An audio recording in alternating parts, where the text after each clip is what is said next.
lagi bersama gue Evelyn. Wih, akhirnya kembali lagi ke pembuatan YouTube karena memang udah lama banget gue nggak bikin video dan banyak temen-temen tuh kayak kok udah lama nggak upload lama gini.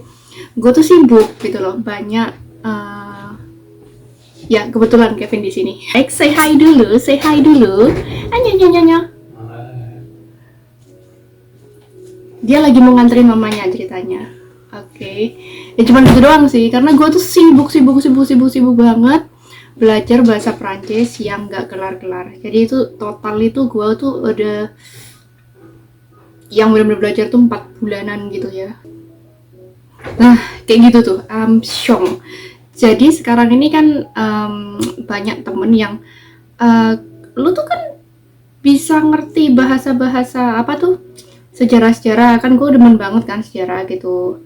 Terus lu kan ngerti sejarah, kenapa nggak bikin video sejarah aja? Karena gue tuh mau bikin video tentang apa lagi gitu kan, jalan-jalan, udah sering jalan-jalan gitu loh. Kemarin yang ke Bordeaux tuh, yang ke Bordeaux sama ke ini ketemu temen gue ke Bretan, itu nggak sempet gue video sih karena gue lebih ada foto buat temen gue juga, bikin video buat si TikTok, jadi gue bagi gitu loh. Otomatis YouTube kan kayak terbengkalai gitu. Jadi ya udahlah, gue pikir gue bikin sejarah aja lah, karena memang gue suka sejarah kan. Gue tuh udah beli buku sejarah nih, buku sejarah mitologi. Gue kan demen banget ya. Masalahnya gue tuh nggak bisa baca karena bahasanya bahasa Prancis yang bukan bahasa Prancis, buku dongeng anak kecil kan. Di sini kan bukunya keras gitu loh. Gue nggak penjelasin yang ini dulu, gue jelasin yang lain aja ya kan, sesuai dengan judulnya. Gue jelasin yang tentang Jepang dulu yang gue tahu. Untuk masalah ini nanti gue pelajarin dulu lah, karena ini juga banyak sih, karena yang di Prancis tuh mereka suka sejarah, biografi gitu, dan gue tuh harus bisa bahasa Prancis dulu gitu kan ya. Kalau kalian lihat nih, tangan gue penuh karena gue belajar bahasa Prancis tuh sampai kayak gini. Ini adalah bukti bahwa gue tuh belajar bahasa alien tuh gak bisa sampai tuh setiap hari, pagi, siang, sore, malam. Kayak gue udah males banget, dan akhirnya sekarang gue mau bikin ini aja dulu. Oke, kita akan mulai dari periode Jomon dulu. Jadi gue tuh banyak referensi supaya kalian nggak bingung ya. Secara kalau kita membahas tentang sejarah itu pasti, kalau apalagi orang yang nggak paham gitu ya, pasti ini kan ini zaman kok sama semua, apa yang ini pasti pusing gitu loh ya. Jadi gue akan menjelaskan secara benar-benar, gue usahakan simpel lah. Periode Jomon itu 13.000 hingga 300 sebelum Masehi. Alright, zaman peradaban kuno, periode Jomon udah lama banget. Kayak kalian tuh kalau tahu tuh kayak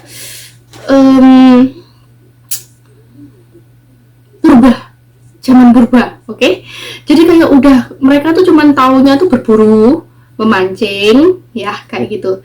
Tapi periode Jomon ini dari bangsa Ainu sekarang tuh tinggal 25.000 jiwa saja. Kenapa begitu? Karena kita tertulis di sini periode Yayoi itu diturunkan. Jadi Yayoi itu orang asli dari semenanjung Korea dan Tiongkok datang ke Jepang. Jadi orang Jepang asli Jomon, orang Jomon yang kuno itu udah berkurang sekali sejak kedatangan Yayoi. Ya, di sini paham ya. Makanya kenapa di Jepang itu ada 2 tipe.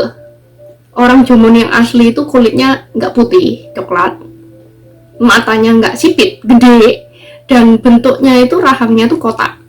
Oke, itu adalah Jomon.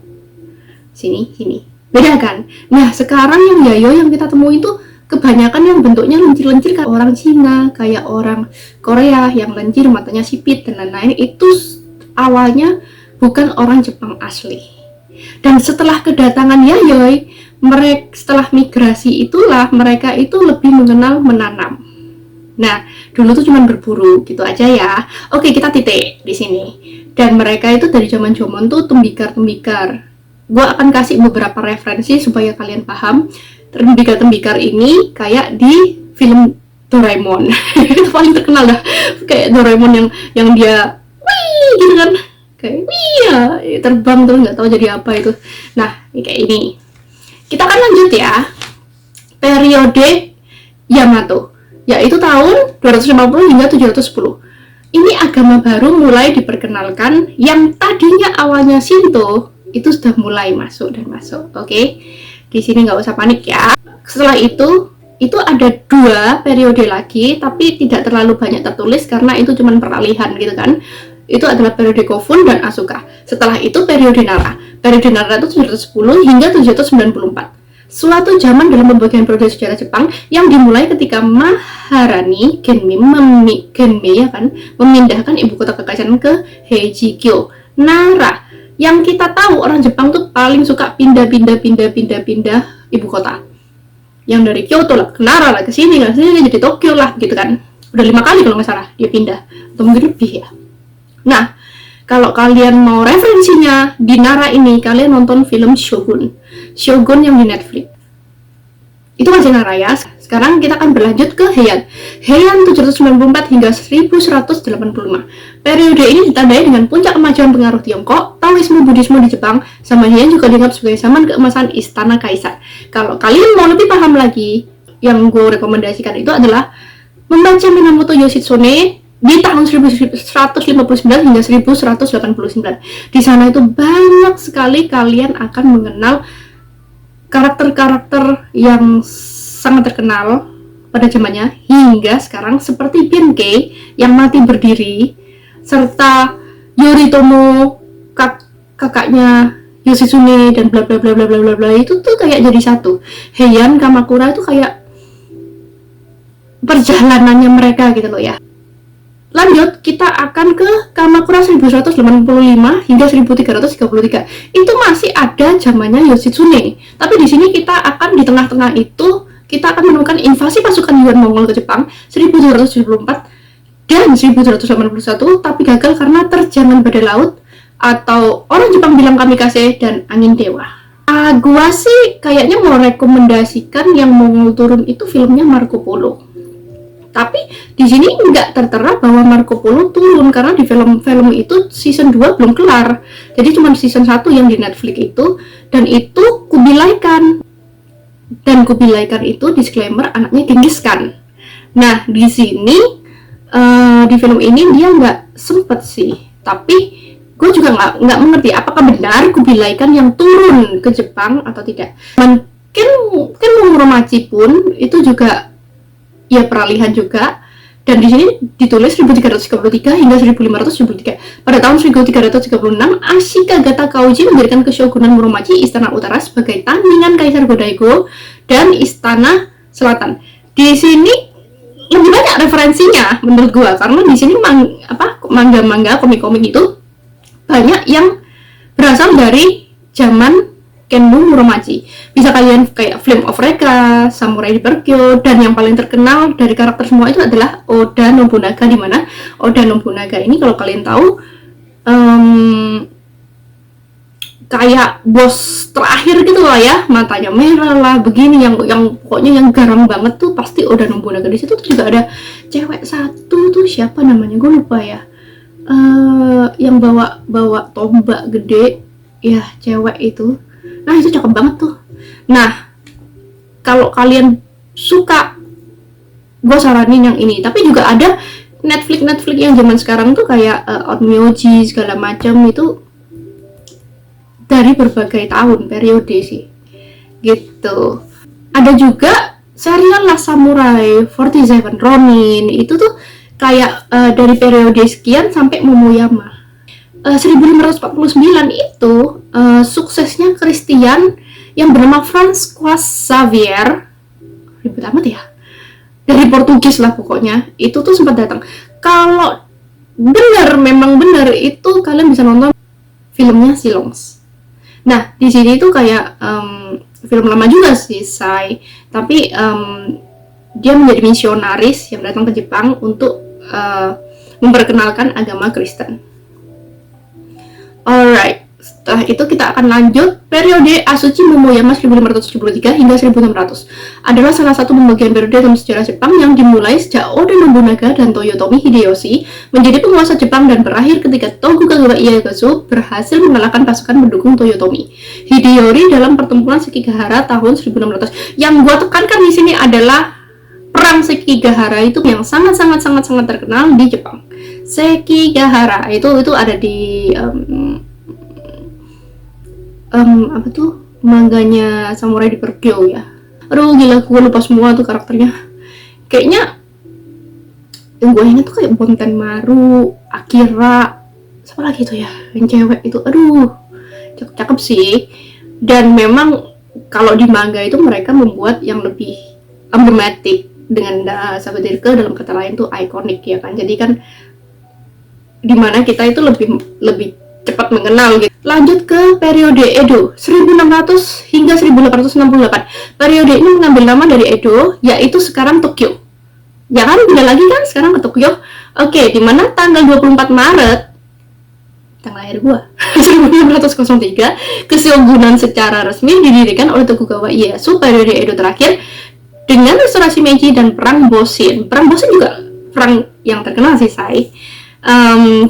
Jadi Sekigahara yang tadi kan terakhirnya 1600. Udah mulai stabil tuh.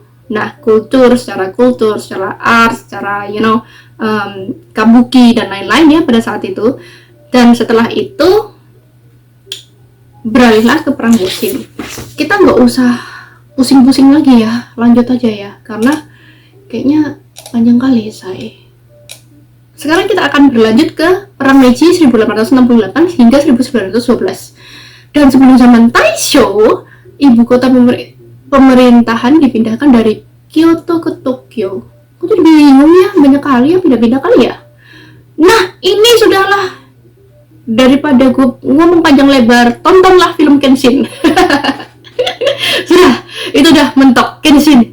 Kenapa? Karena ya yang paling terkenal di zaman Meiji itu filmnya Kenshin. Itu zaman-zaman mesin uap, kereta udah mulai kan, ya kan, kalian paham yang waktu Sanosuke Sagara aslinya Higashidani Sanosuke, itu yang dia goodbye pakai kereta. Nah, itu kereta sudah masuk, say. Dan di situ juga ada tuh perang Tiongkok yang pertama, yaitu dinasti Qing dan Joseon di tahun 1894 hingga 1895 dengan Japanese Empire. Jadi dua ini perang dengan Japanese. Itu di periode yang itu ya. Kemudian kita lanjut ke periode Taisho, Showa. Daripada gue bingung ya, setelah Kaisar Meiji wafat pada tahun sekian, putra mahkota Yoshihito naik tahta. Ini kan sudah Yoshihito ya jatuhnya ya, sebagai kaisar Jepang yang baru, dimulai zaman baru. Udahlah kalian nonton Demon Slayer. Demon Slayer itu di zaman Taisho. Nggak ribet gitu loh. Tapi ada juga film-film lain, tapi gue rekomendasikan yang gue tahu dan yang menurut gue bagus untuk ditonton. Oke, selanjutnya itu periode Gendai 1900 hingga sekarang. Sekian untuk periode-periode di Jepang. Alright? Karena kalau nggak gitu kalian juga bingung. Karena gue juga kalau misalnya menjelaskan, nanti gue periode sekian kita bandingin sama yang di barat, itu ternyata yang di barat itu zamannya belum ada Viking lah, ada yang begini kan, jadi tambah ribet gitu ya. Jadi gue kayak memilah satu dan satu biar lebih jelas aja, dan biar kalian tuh lebih cepat gitu. Kita sudah datang, Shibal. Say hi. Tadi sudah, jadi kita lanjut ya. Jadi kan tadi yang periode sudah ya. Sekarang kita lanjutkan cuman 4 yokai, karena gue pikir sebetulnya sih ada banyak ya. Kalau yokai dari sisi yang dalam bahasa Perancisnya sendiri itu ada 10, tapi gue pilih aja karena kebanyakan dan akan capek gitu yang, dan karena yokai-yokai yang lain tuh kayak semacam tanuki, semacam apa, itu kurang menarik. Jadi cuman gue pilih aja yang sekiranya itu yang populer banget tuh. By the way, ini kan panas banget ya. Buka dulu. Lihat tuh, ini panas loh. Shisho.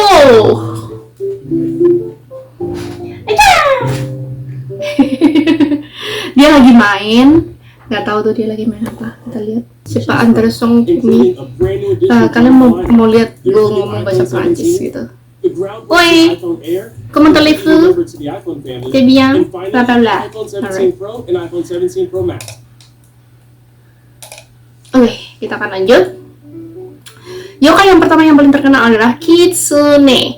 Itu kalau kita lihat dari tadi yang periode-periode itu, dia itu lebih ke zaman Heian si saat itu, yaitu tahun 794 hingga 1185. Itu yokai yang populer banget, yang kalian bisa temuin di Naruto, yang kalian bisa temuin di Uchitora, Onmyoji, dan lain-lain. Jadi mitos Kitsune ini menjadi bahan perdebatan di semua kalangan, karena asal muasal Kitsune sendiri itu berbeda dari konsep asli Jepang hingga cerita-cerita rakyat, folklore dari Tiongkok, Korea, bahkan India. Dan dimana di serial Uchitora yang paling terkenal yang gue saranin itu, kenapa? Karena di sana tuh jelas gitu loh. Di sini tuh memang ceritanya itu karena ada dari, kalau di Naruto kan tiba-tiba muncul gitu kan ya, entah dari mana. Kalau di Uchitora ini spesialisnya dia itu berasal dari India, kemudian dia mengelabui orang-orang India, memakan orang-orang India, memporak-porandakan India, kemudian dia hijrah ke Cina. Di Cina dia jadi dengan nama kalau nggak salah Hulijing atau sebagian kemana, kemudian membuat Cina seperti neraka, kemudian dia hijrah lagi ke Korea dengan nama yang kita kenal dengan Kumiho, nama yang terus dia berakhir di Jepang. Dan karena kelicikan Kitsune dan kepintaran Kitsune ini, yokai-yokai yang lain di Jepang tuh yang gede-gede, yang kayak Hitokiri sebagainya, itu bersatu untuk memburu Kitsune ini dan mengurung Kitsune di dalam gua hingga sekarang. Ya, ini dalam serial Uchitora. Tapi menurut ilmuwan Ugo A, itu tuh si Kitsune ini awalnya berasal dari India. Tapi juga ada beberapa cerita lain mengenai ini, yaitu Tabamonomae yang berubah menjadi batu dan lain-lain. Itu kalau kalian cek di Google itu banyak sekali versi-versinya. Tapi dalam kepercayaan Shinto sendiri, Kitsune yang disebut Inari ini sebagai membawa pesan dari kami. Semakin banyak ekor yang dimiliki Kitsune, antara 5, 7, dan 9, maka semakin tua dan bijaklah Kitsune. Ketika dia menjadi ekor 9, maka bulunya berwarna putih dan emas. Kita punya serial lagi, cerita lagi, Kitsune no Yomeiri, yaitu pernikahan rubah. Dalam kanji, Kitsune rubah dengan Yomeiri pernikahan. Ada berbagai versi sesuai dengan masing-masing daerah, Saitama, Ishikawa, Shizuoka, dan lain-lain, dan bla bla bla bla bla, karena banyak ya. Tapi yang terkenal itu di Tokushima, Kyo. Nah, ini nih bukan acara yang membahagiakan ya, karena di sana itu disebut Kitsune no Soshiki, pemakaman rubah, dan bila kita melihat, kita akan dianggap sebagai pertanda kematian. Yang gue tahu di komiknya Nube itu dulu, gue suka baca Nube itu, ada kayak mengambil pengantin gitu ya, kayak semacam dia pakai topeng. Kalau tiba itu waktu hujan tiba-tiba cerah, itu adalah pernikahan rubah, dan kita harus hati-hati untuk tidak melihat gerombolan ini. Jika kalian terlihat, maka itu akan diculik atau diapain, gue nggak tahu sih kondisinya. Jadi kayak disebut pernikahan rubah ini yang disebut Kenkiame atau sun shower. Terus lanjut, kita ada yokai Gashadokuro. Gashadokuro dalam bahasa Jepang hiragana adalah tengkorak raksasa. Yokai ini berasal dari tulang belulang manusia yang tidak dikremasi pada zaman peperangan. Nah, itu tuh kalau yang populer banget ya, dari legenda Gashadokuro, dari korban perang, yaitu mayat kelaparan. Nah, referensi yang gue tahu itu cuman ada di School of Ghost sih. Kalau di School of Ghost tuh kayak di soundtrack pertama itu ada Gashadokuro ini gitu aja. Tapi kalau secara lain-lain mungkin di serial lain ada ya, cuman gue nggak terlalu paham. Ukurannya itu lebih besar 15 kali lipat dari manusia biasa dan sangat populer. Tapi setelah perang berakhir, yokai ini dianggap sedikit ya, karena yang meninggal secara kelaparan atau secara tersiksa dalam perang kan sudah sedikit dan tidak dimakamkan gitu kan. Tapi setelah perang selesai tidak terlalu banyak. Dan sekarang kita akan lanjut di Jorogumo Edo. Ini pada saat Edo. bentuknya adalah laba-laba. Dia menyamar sebagai manusia, dan ini tuh referensinya yang gue tahu pertama kali itu ada di Detektif Conan gitu. Jenis laba-laba ini jenis laba-laba Nephilia clavata. Dalam cerita rakyat folklore, laba-laba ini punya kekuatan spiritual setelah lebih dari 400 tahun. Kisah paling terkenal dari Shizuoka, juru kumo menjerat laki-laki dan membawa mereka ke goa. Kemudian dia berubah menjadi laba-laba dan memakannya secara hidup-hidup. Kemudian ada lagi adalah Oni. Oni dalam bahasa Tionghoa, Kushi, arwah orang meninggal. Oni berasal dari geman Heian. Oni ini digambarkan laki-laki yang besar, gondrong, mata besar, kepala, ada tanduk. Jika kalau tanduknya 2 itu warnanya Oni merah, tapi kalau tanduknya 1 itu Oni biru. Oni ini banyak sekali referensi-referensi yang gue tahu dari serial, film, bahkan dari Doraemon aja ada gitu. Gue tahu ada banyak sekali kayak mereka tuh kalau Halloween dia pakai Oni segala macam. Yang tadi Ushulora. Nah, senjatanya itu dari kanebo yang tajam-tajam itu ada. Bukan kanebo yang kanebo buat lap mobil. buat kanebo lain ya dalam bahasa. Tapi kanebo juga ada di Jepang itu kayak serum kan, kayak Shiseido kanebo kayak gitu. Itu juga ada loh. Tapi nggak tahu sekarang ada apa nggak. Dulu tuh masuk Sogo sih. Oke, kita lanjut ya, kok malah ngomongin makeup. Skincare. Dalam konsep budaya Tiongkok, Onnyeongdo menetapkan timur laut sebagai arah sial atau Kimon, gerbang. Mata angin timur laut berada di antara utara kerbau dan timur harimau. Dan jadilah Ushitora. Akan selesai di sini karena kita udah kelar. Karena yang tadi periode itu panjang banget kan. Jadi gue tuh takut gitu loh kalau kepanjangan tuh jadi kalian pusing sendiri gitu. Karena gue juga kayak gue cari-cari yang di sini, abis itu gue cari lagi di sini, abis itu gue cari lagi di sini tuh dia gue compare tuh malah makin bingung gitu loh. Jadi gue kayak lebih mempermudah aja lah, gue coba sesetin gitu, paketin satu gitu. Oke, sekian dulu untuk hari ini, Mas Kevin. Goodbye.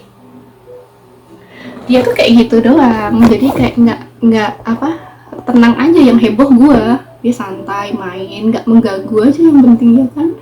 Yang paling mengganggu tuh gue. Ntar kalau udah capek, wah gitu. Sekian dulu. Thank you for watching. Ntar gue jelek ya. Oke. Thank you for watching. Mwah.